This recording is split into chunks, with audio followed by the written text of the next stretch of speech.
चार चुड़ैलें एक खौफनाक कहानी। लेमन गोट कब्रिस्तान। गुलशन इकबाल के खिदमतगार अनवर इस्लाम ने बताया कि यह कब्रिस्तान बहुत पुराना है और इसके हवाले से कई किस्से कहानियाँ मशहूर हैं। कोई कहता है कि इस कब्रिस्तान में जन्नत हैं, कोई कहता है कि इस कब्रिस्तान में चुड़ैलें रहती हैं, तो कोई यहाँ परियों को देखने का दावा करता है। इन बातों में से कुछ तो सच्ची भी हैं, क्योंकि तमाम बातों को झूठ नहीं कहा जा सकता। ऐसा ही एक वाक़या मेरे साथ भी पेश आ चुका है जब एक रोज़ दिन भर बारिश जारी रही। एक शख्स का इंतकाल हो गया जिसकी तदफीन के लिए मुझसे राब्ता किया गया। मैंने मगरिब के बाद कब्र की खुदाई शुरू की और इशा के बाद तक तदफीन हो गई। लवाहिकीन के जाने के बाद मैंने भी अपना सामान समेटा और चलता बना, लेकिन कुछ ही दूर जाकर देखा तो रोशनी महसूस हुई। वहीं चार औरतें मौजूद थीं जो दरअसल चुड़ैलें थीं। उनकी एक एक आँख और मुंह पर कान थे। मुझे बोली कि तावीज़ की वजह से बच गए हो, वरना खून पी जाना था, और फिर अचानक इस दरख्त में हुआ की तरह गायब हो गईं। अमीरा सलाम ने रोज़नामा उम्मत को अपनी ज़िंदगी का एक सच्चा वाक़या सुनाते हुए बताया कि मैंने अपना बचपन और जवानी उसे कब्रिस्तान में गुजारी है और अब अपना बुढ़ापा भी उसे कब्रिस्तान में गुजार रहा हूँ। आज से 10 साल पहले मेरे साथ इस कब्रिस्तान में एक पुरस्कार वाक़या पेश आया। और कुछ यूँ था कि दिसंबर के महीने में मुझे एक कब्र तैयार करने का काम मिला, जिसकी तदफीन बाद नमाज इशा थी। इस दिन बारिश भी हुई थी जो कई घंटे जारी रही थी।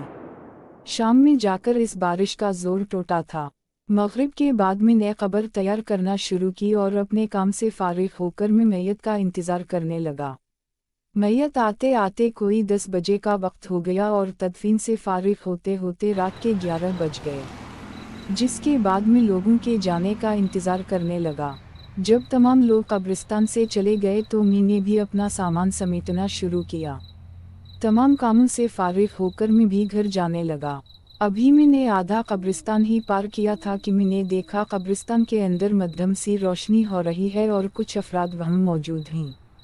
इस सूरत हाल को देखकर मीमिया ने सोचा कि अभी तक तो कब्रिस्तान में कोई नहीं था, फिर अचानक ये लोग कब्रिस्तान में कहाँ से आ गए। मामले का जायज़ा लेने में भी इस जानिब रवाना हुआ जहाँ रोशनी हो रही थी। जब मैं नज़दीक पहुंचा तो मैंने देखा कि एक दरख्त के नीचे कुछ नौजवान लड़कियां आग जलाकर इसके आपस में किसी नामानुस ज़बान में बातें कर रही हैं। मैं जब उनके नज़दीक पहुंच गया तो मैंने कड़कदार लहजे में उन लड़कियों को मुखातिब किया जो तादाद में 4 थीं। इनसे कहा कि तुम लोग कौन हो और उस वक्त कब्रिस्तान में क्या कर रही हो। तुम्हारे घर वालों को मालूम है कि इस वक्त तक कब्रिस्तान में हो।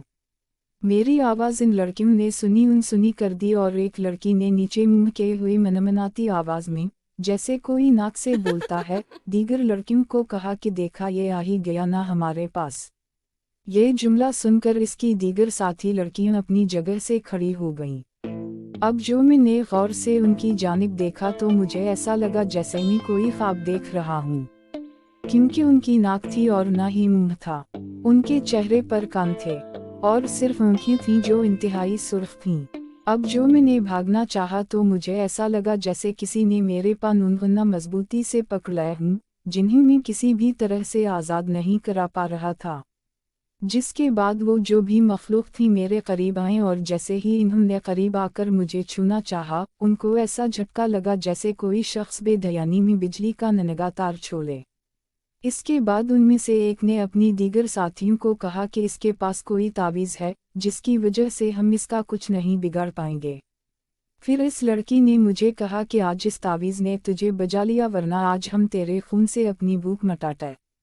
इसके बाद वो तमाम अजीब अलखलकत लड़काया इस दरख्त के अंदर इस तरह दाखिल हो गईं, जिसे वो हवा से बनी हुई। इसके बाद मेरे पानून आज़ाद हुए और मैं वहाँ से भाग निकला। दूसरे दिन मैंने इस वाक़े का जिक्र एक नूरानी अमल करने वाले आमिल से किया तो इन्होंने मुझे बताया कि तुम्हारा सामना रात को चुड़ैलों से हुआ था जो तुम्हें अपना शिकार बनाना चाहती थीं, मगर तुम्हारे गले में जो तुम्हारे मुर्शिद का दिया तावीज़ है उसने तुम्हारी जान बचा ली है। इसके बाद फिर कभी वो मखलूक या चुड़ैलें मुझे दोबारा नज़र नहीं हैं और मैं भी कब्रिस्तान के इस हिस्से में सिर्फ दिन के औकात में ही जाता हूँ।